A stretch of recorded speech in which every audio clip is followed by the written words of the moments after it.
Disaster risk reduction activities are part and parcel of what effort undertaken before and until long after disastrous event. So, sa kabuuan, ang pagbawas ng panganib sa sakuna ay isang patuloy na proseso na nagsisimula bago pa man mangyari ang sakuna at nagpapatuloy hanggang sa makabawi ang komunidad mula sa mga epekto nito.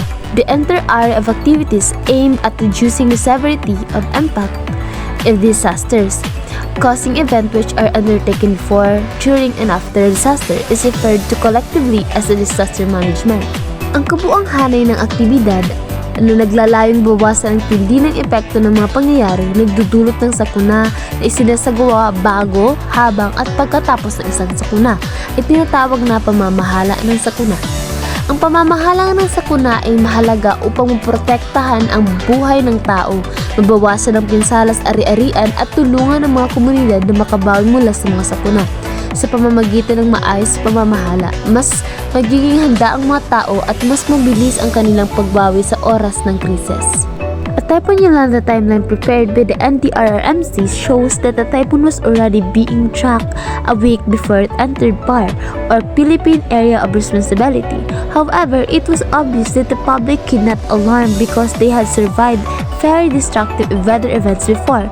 They were also warned about the possible storm surge, but they didn't know what it meant, let alone understand its deadly potentials.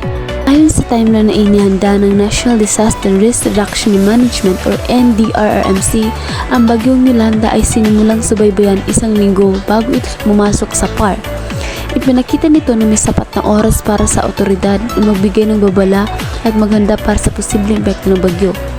Sa kabila ng babala, maraming tao ang hindi nag-alala o hindi naghandog ng sapat na paghahanda.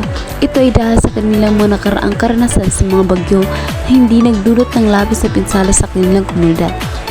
Ang mga tao ay madalas na nagiging kampante dahil sa mga nakaraang bagyo na kanilang nalampasan, kahit hindi nila pinansin ang mga babala.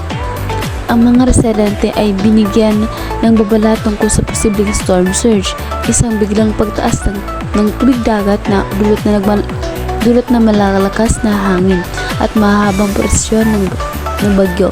Sa kabila ng babalang ito, marami sa kanila ang hindi lubos na naunawaan kung ano ang storm surge at ang potensyal itong magdulot ng panganib at pagsira.